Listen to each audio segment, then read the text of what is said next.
There are so many jobs out there. What do you know about them? We will ask some hardworking people. What do you do?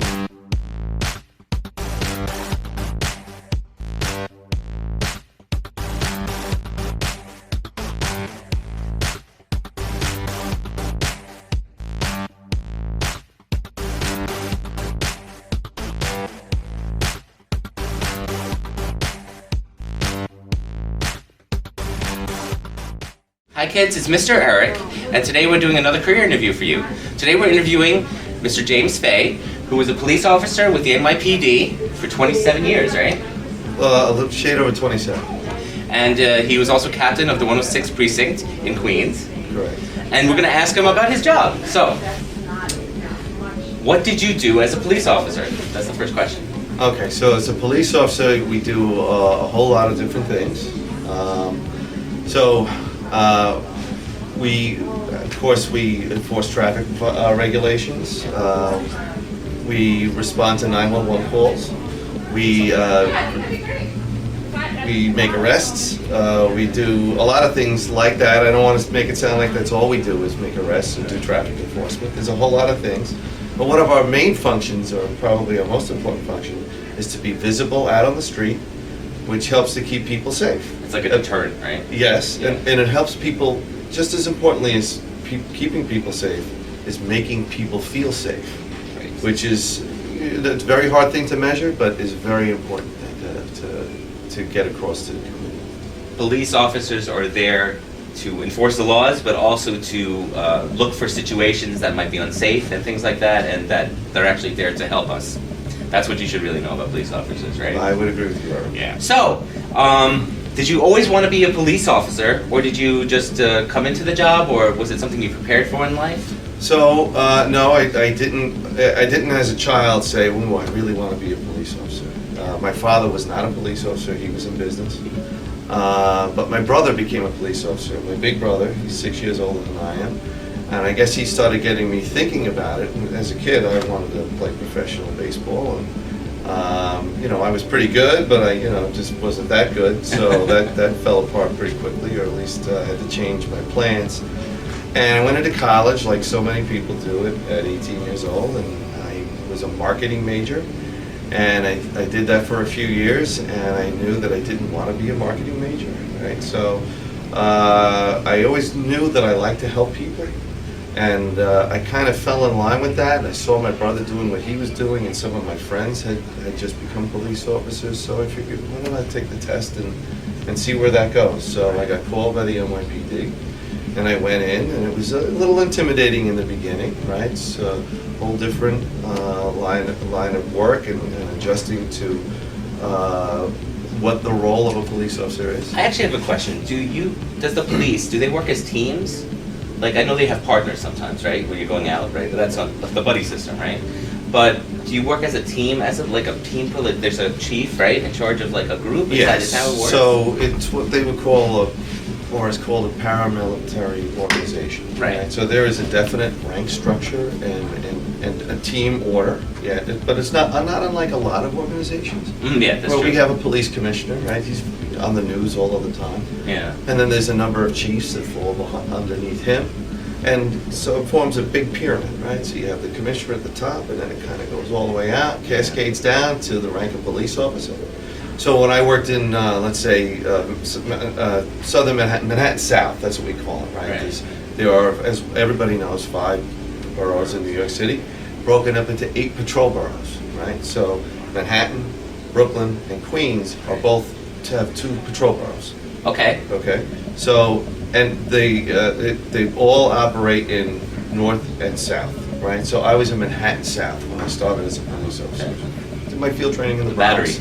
Right. Yes, the Battery's down Part of there. that. But the Gramercy Park area, that's where I started. And when we turned out, there's something called a roll call, right? So roll call is taken. Okay. So you have to start your day before your tour That makes kind of sense. starts, before you're going on the road, right? Yeah. Because you have to be briefed on what's going on. They have to take attendance. You have to be inspected, for your uniforms inspected daily. So we would stand in formation in lines. It's daily, huh? Yeah. Stand in lines, and then typically, sergeant, I had this old crusty sergeant, I don't call him that, 'cause Dennis Organ anesthesia CB. He's the most memorable of the sergeants, and I have so many of them, right? Because they all kind of develop their own shtick. Personality. Which I did later on in my career. Yeah. But this is when smoking, a lot of people smoked, right? Terrible, and I know It wasn't just the NYPD? He would say, that's correct. He would say that, don't ever smoke, but he did. And we smoked in buildings then. This is back in 1989. So he came back and he pulled out his pack of cigarettes and bang the cigarettes. Right. He'd take it out, very, very, purposely done. This Put it is in his morning mouth, routine. light it up. This is the way I worked afternoons. Yeah. Light up a cigarette and then start reading off the names. So you'd say, Faye, present. Right? Guglielmo, that was my partner. Present. All right, Sector Eddie Frank, blah, blah, blah, blah. Yeah. And then it would say, at the end of that, we either had training sessions, or there's actually a training officer who works within the precinct. Right. Right, so they would go over various new procedures, or do retraining for what you've already had. Right. Or go over whatever current events, but they'd also talk about, let's say they had crime photos that they wanted to put out to say, be on the lookout for this guy, person. right, Right, things like the conditions that are happening in the community, things like that. It's very different to see what the job is actually like compared to what it's actually presented as on the news and media, It's a job, right? And you have to set it up in a certain organized manner. So all jobs are like that. It has to be extremely organized. Yeah, because I can imagine, the type of work that we do, the importance of following instruction, the importance of following the rules. Yeah. As police officers, what our powers and responsibilities are, they give us a lot of power. Probably right? everything is documented because of what you do is very with the public, Right. and you. Right. Yeah. So there is a lot of report writing. So Of course. you got to go out with a couple of pens. Yeah. We'll be going out, and only black pens. Really? Yes. Photocopy wise, for photocopies. Photocopies is a good way of looking at it, but it was also black ink doesn't fade as quickly as blue ink. I didn't even know that. So I have to say, I had a pretty lengthy career, and at the end of my career, they allowed blue pens. I could never use a blue pen. The machines I are always different. used black pens. The copy machines changed. Yeah. How did you become a captain? Was that a hard process, or what did you have to do? Hard's a relative term. I think that. I mean, you were obviously advanced. I would say arduous, yes, Arduous. in the sense that you had to work hard Yeah. to get to where you wanted to go. Right. And that's not for everyone. So there were people who had different career paths. Some I mean, remained. some became detectives, right? Usually that's Correct. what happens, right? So, Right. well, so some people state patrol officers for their entire career. They Right. find a niche, they like it, it's what they do, they take pride in it, and that's it. Are there ranks within patrol officers too? Like do you go? Is there like a place? Not in the NYPD, Not yet. different areas of the country or different jurisdictions. It's different. You'll find that they'll have, within the rank of police officer, they may have like field training officer. Right? Well, we're all different police departments. Police departments. And we Okay. all cover different jurisdictions, geographically speaking. Do you have any funny stories or interesting stories from when you were a police officer? Well, there's a few stories that I like to tell. Some of them, everybody has that guy who regales people with his stories, tales of heroism. Right. I won't go into that, but there's a few that I think are pertinent. One in particular, I love to tell, and even when I was, going through the ranks, I had children, and invariably it would be like, bring your parents to work day or to school day, and then to kind of tell some stories about what police officers do and things like that. And Yeah. one of the things I talk about is traffic safety. I think it's really important. When you first become a captain, one of your first roles is in the precinct in the NYPD is you're in charge of traffic. Oh, right. Specifically, Yeah. right? There's a whole lot of functions you're in charge of.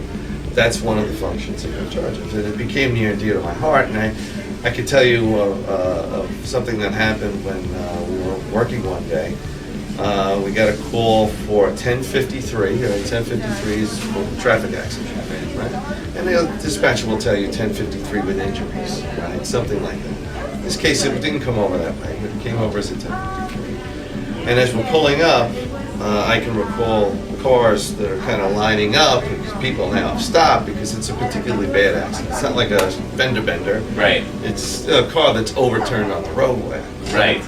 And so it was a van, it's like a family van. I have one at home, popular, especially families. I have one.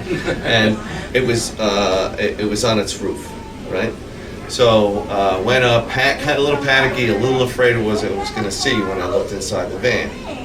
But when I looked under there, I saw 3 different heads with these beautiful long blonde hair, 3 girls, probably aged 2, 4, 6, all in different stages of different child seat care, safety seats.